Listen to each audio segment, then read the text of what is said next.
Spoštovane gledalke, spoštovani gledalci, dober večer. Sem Vladimir Vodušek in gledate oddajo VV Faktor. Hvala, ker ste nocoj z nami in z našimi stalnimi komentatorji. Osebno sem spremljal in posnel kongres nove stranke Glas za otroke in družine, seveda pa bomo pozornost v nocojšnji oddaji poleg nove stranke Aleša Primca namenili tudi novi stranki Reset, ki so jo v Mariboru ustanovili delavci migranti. V tako imenovani mini davčni reformi so si poslanci tudi uzakonili neobdavčeni pavšalni znesek za pokrivanje stroškov pri opravljanju funkcije v zvezi z delom volilni enoti, ki znaša med 500 in 800 evrov na mesec. Naš stalni komentator Ivan Simič meni, da je takšna davčna oprostitev nezakonita. V hramu demokracije je minuli teden propadel že drugi poskus stranke SDS, da bi uvedli obvezno testiranje pomembnejših javnih funkcionarjev na prepovedane droge. Prvega so v DZ-ju zavrnili že leta 2011. Problem z drogo med politiki je postal aktualen po objavi videoposnetka o delovnem vikendu podmladka Slovenske demokratske stranke na Bledu ob koncu leta 2011.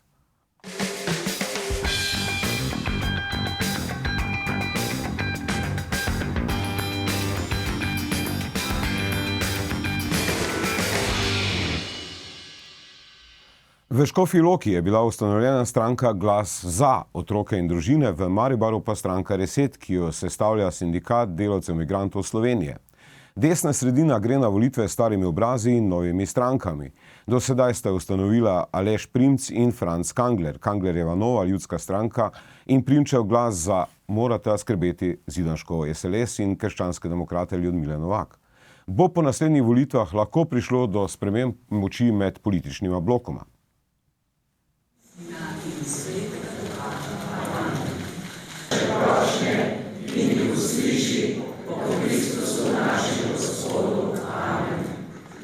Marija, kraljica družine, prosi za nas. V imenu Očeta in Sina in Svetega Duha. Amen. V gibanju smo se od vsega začetka prizadevali za naše otroke in za naše družine. Zavzemamo se, da spoštujemo življenje od spočetja do naravne smrti. Zavzemamo se za nerojene otroke, kajti oni se zase ne morejo boriti. Zato se v njihovem imenu borimo vsi mi, člani gibanja za otroke in pravico. In ti nerojeni otroci so nam hvaležni. In poglejte, nerojeni otrok, ki se židi v materinem telesu, kakšen zločin je nad tem otrokom, ki se ne more braniti, če ga prekinemo njihovo življenje. Otrokovi vriski, otrokovo petje, otrokovi joki, otrokovo veselje in to otrok slovenskega rodu, naših korenin. To rabimo, to so naša bodočnost, naši slovenski otroci.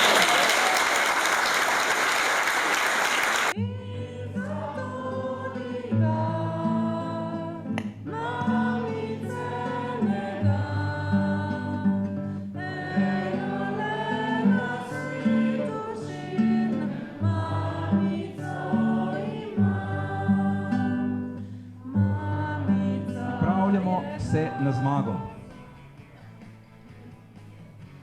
Marsikdo se ob tem nasmeje. Ampak jaz rečem, naša zmaga ni na volitvah. Naša zmaga je na volitvah, ko bomo spremenili Slovenijo. Slovenijo bomo spremenili na bolje.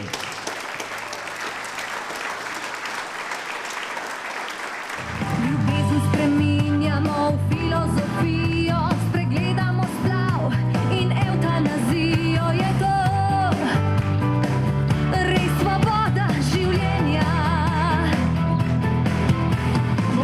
Glas razuma, pozabil na sebičnost, pričevanje za Boga je pričevanje za pravičnost.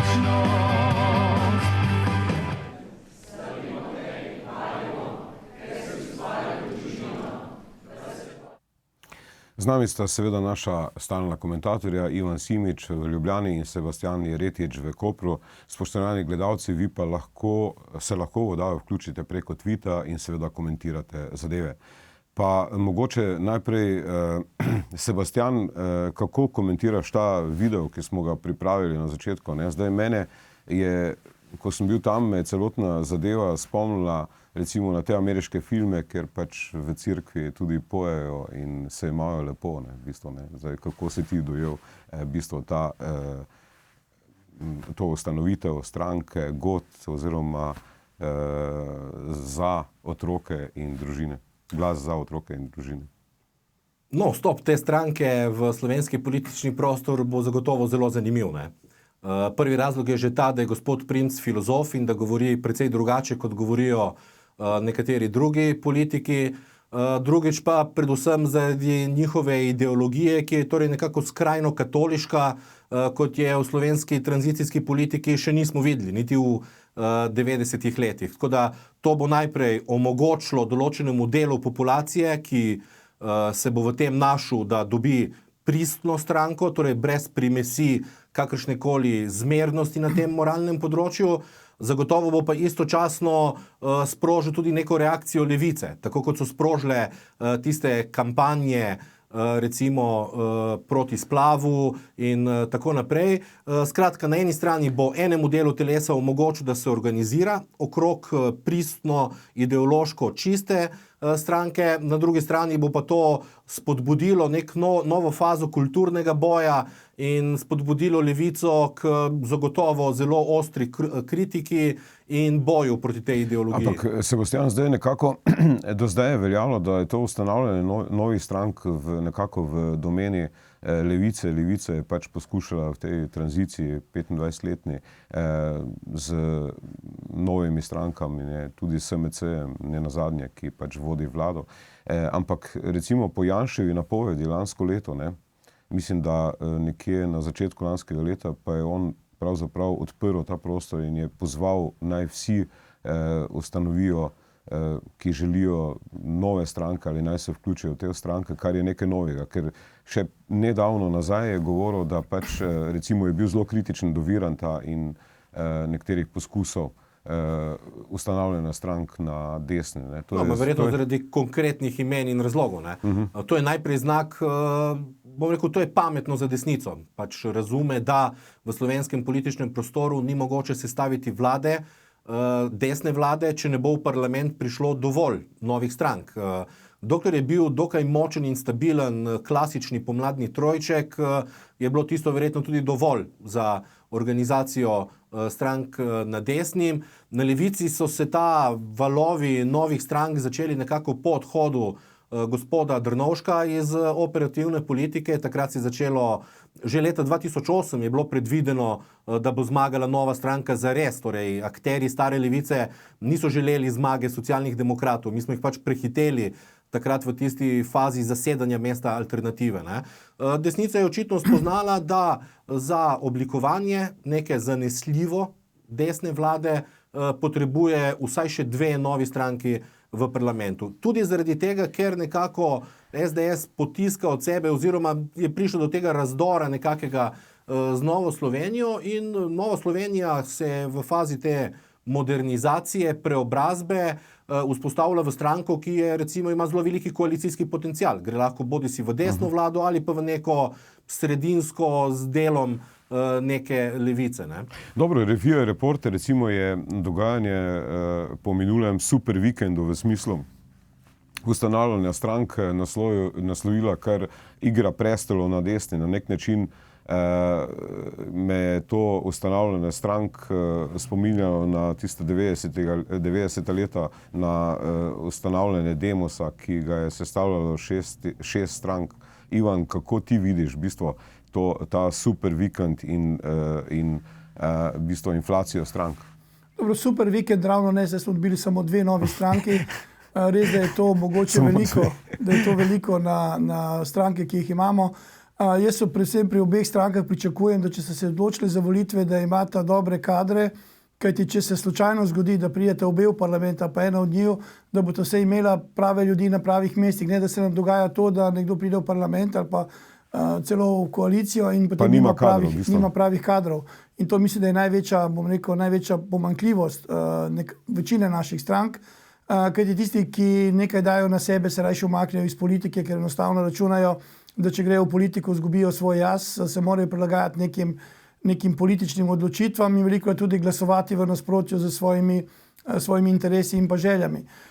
Torej jaz obe stranki ocenjujem kot pozitivno stvar, prav gotovo pa veliko vprašanje, ali je ta nova desna stranka, ki je nastala v soglasju z SDS, ali gre za neko tiho soglasje, kajti vsi se spomnimo, ko je Virant ustanovil stranko, je bil velik rom-pom-pom.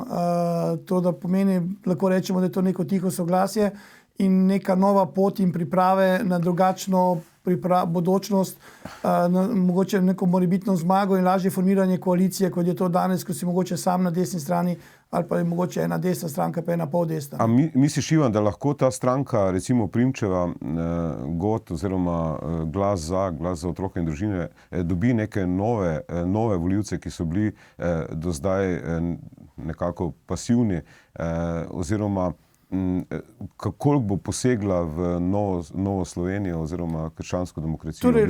Ker to je, na nek način je vendarle to, bi rekel, sporedna stranka s krščansko demokracijo. Torej prvo predvsem mislim, da lahko dobi neke nove neopredeljene volivce, ki do sedaj niso bili ne na eni, na drugi strani, predvsem zaradi neke svojega drugačnega pristopa. Drugače podcenjujem, da bo več volivcev SDS-a se odločilo za glasovanje za to novo stranko kot pa Nove Slovenije, kajti, kot sem že povedal, Nova Slovenija ima svoj krog volivcev, deluje na nekih drugih temeljih kot SDS, ampak vsak se po svoje bori, vsak po svoje poskuša pridobiti čim več volivcev in naslednje volitve bodo prav gotovo zanimive, glede na to, da se tudi nekatere stare stranke, ki so se v prejšnjih letih izpadli iz parlamenta, se pripravljali na nove volitve. Tukaj imamo Kanglerjevo stranko, pa Jelinčičevo stranko, pa še, bomo rekel, drugi SLS, torej SLS-ov, mislim, da imamo dve stranki iz SLS-a. Ja, novi SLS in stari. Volitve bodo pestre, lahko da se bo še kakšna stranka ustanovila, da bo kdo poskušal, tako da vidi, kaj se bo na koncu zgodilo. Je pa res, da ta stranka Reset, ki se je ustanovila, je pa tudi vprašanje, kaj oni pričakujejo. In jaz njih gledam bolj kot ustanovitev iz obupa, pomeni skupina ljudi, ki ni uspela z nekimi svojimi predlogi, se je odločila, da bo prevzela in ustanovila stranko, mogoče prišla na oblast in rešila svoj problem, ampak mislim, da se tako problemi ne morejo reševati. Dobro, jaz bi predlagal mogoče, če lahko pogledamo samo kratko izjavo po tem ustanovnem kongresu stranke Reset, ker kongres ni bil odprt za javnost, je pa seveda Reset pomeni, da se borijo proti elitam in rešimo Slovenijo elit in tajkunov, pravijo. Ne? Po izvolitvi za predsednika stranke, da vas obvestim še o tem, ker nas mediji že povezujejo kot interesno skupino delavcev migrantov. Si mi dovolil tukaj eno izjavo, da sem po izvolitvi za predsednika stranke podal odstopno izjavo kot predsednik sindikata. Želim pokazati, da se v stranki ne bomo zgolj ukvarjali s problematiko delavcev migrantov, ker je problematika delavcev migrantov rešljiva čez noč in to trajno. Mi se bomo v stranki posvetili dejavnikom, ki so do te problematike sploh privedli, torej izčrpavanje in propad podjetij, pomanjkanje delovnih mest zaradi neustrezne zakonodaje za razvoj gospodarstva, kraja milijard iz državnih podjetij in bank, preplačila državnih investicij, kot sta avtocestni križ in T6, nenadzorovano širjenje števila zaposlenih v javnem sektorju in javni upravi. Vse našteto državo in državljane stane ogromno denarja, ki ga pa država nima več od kod vzeti. Zato tukaj niso problem delavci in migranti, tukaj je problem zavožena država. Zdaj, Ivan, ti si bil včasih, ko si bil moj gost, si bil dost kritičen do te problematike delavcev migrantov oziroma ki so pač se borili proti temu dvojnemu obdavčenju. Torej, zdaj, kakor vidim, tukaj so zdaj drugi ljudje, mislim, predsednik je predsednik sindikata. Vem, da je predsednik, ampak odstopil. Tisti pravi migranti so bili tisti, ki so se združili okrog Dušana Cvetka. Dušan Cvetko je leta 2006 zagnal, bom rekel, celotno to gibanje z tistimi njihovimi zbori v Apačah in ko so zaprli tudi cesto Maribor-Murska Sobota. To pomeni, da je tisto gibanje pač bilo za neke svoje osebne principe. Takrat je bilo samo največja težava, ker so oni trdili, da plačajo dvakrat dohodnino. Mi smo jim dokazovali, da dohodnino plačajo samo enkrat v Avstriji, razliko v Sloveniji. To so sedaj ugotovili, da je to res. Potem je država dala neko posebno olajšavo, katero je potem ustavno sodišče ukinilo in normalno vsekakor oni se počutijo na nek način prikrajšani, zapostavljeni. Problem je pa samo zaradi tega, ker je v Avstriji za njihove dohodke nižja obdavčitev, kot je v Sloveniji, in zaradi tega imajo doplačila. Poskušali smo imeti več razgovorov, velikokrat jih tudi niso želeli sprejeti na Ministrstvo za finance in potem so se zgleda odločili, ker potem, ko je Dušan Cvetko se nekako umaknil, je pač sindikat prevzel to neko veliko borbo za te njihove pravice in kot zdaj vidimo, so šli v stranko. Jaz jim želim, da jim uspe in da pridejo v parlament, ampak mislim, da so dosti nepripravljeni za to svojo pot in ustanoviti stranko in iti na volitve ni samo to, da stranko ustanoviš, ampak moraš imeti tudi neko ozadje, neke izkušnje in tako naprej. Tako da upam, jaz jim želim vse najboljše, ampak ne verjamem, da bodo prišli v parlament. Dobro, Sebastian, kako ti ocenjuješ to, bi rekel, kar piše Reporter, igra prestolov na desni, ne? V bistvu, kako se bo po tvojem to končalo, glede na, mislim, da tudi zadnji intervju Ljudmile Novak, ne, ker je pač Primčevo stranko nekako označila kot skrajno in pa seveda zelo ostro nastopila proti izjavam Janeza Janše, ne, ki je v enem od intervjujev za Demokracijo, mislim, da rekel, da je Novo Slovenijo obvladuje gejovski lobby. Mislim, tu ni, kako bodo te stranke... Brez rokavic, ne? Ja, brez rokavic, ja. No, tu je zdaj ogromno nekih projektov na desni, ne? Poleg teh, ki so bili našteti in poleg dveh starih strank, SNS Zmaga Jelinčiča, SLS Marka Zidanška in vsi te novi projekti, je tu projekt gospoda Čuša, projekt gospoda Dobovška, projekt gospoda Balažica, skratka vrsta nekih iniciativ, ki pa imajo največjo težavo v tem, da dosežejo neko vidljivost, ne? Že pred prejšnjimi volitvami smo lahko videli, da so bili pirati, verjamem in tako naprej, in na koncu je prišlo v parlament Združena levica samo zaradi enega soočenja na eni televiziji. Največji problem vseh teh novih iniciativ bo doseči vidljivost in doseči zanesljivost uvrstitve v parlament. Večkrat se je že zgodilo, da recimo kaki stranki kaže 2-3%, na koncu dobi pol. Zaradi tega, ker dosti tistih, ki so jo mislili voliti, se premisli v samo nedeljo, ker pravijo, ne bomo metali glasu stran. Zdaj, kar se pa tiče reseta, prvi vtis je podobno nekim recimo civilnim iniciativam na lokalni ravni. Ampak na lokalni ravni lahko ena civilna iniciativa recimo zasede krajevno skupnost ali pa dobi kakega svetnika. Državna raven je popolnoma drug šport in druga letvica. 40,000 glasov je zelo, zelo težko dobiti. Dobro, jaz bi predlagal, da seveda gremo, da se vrnemo po oglasih, kjer bomo pač pogledali, zakaj je tako lepo biti politik oziroma zakaj se splača biti poslanec.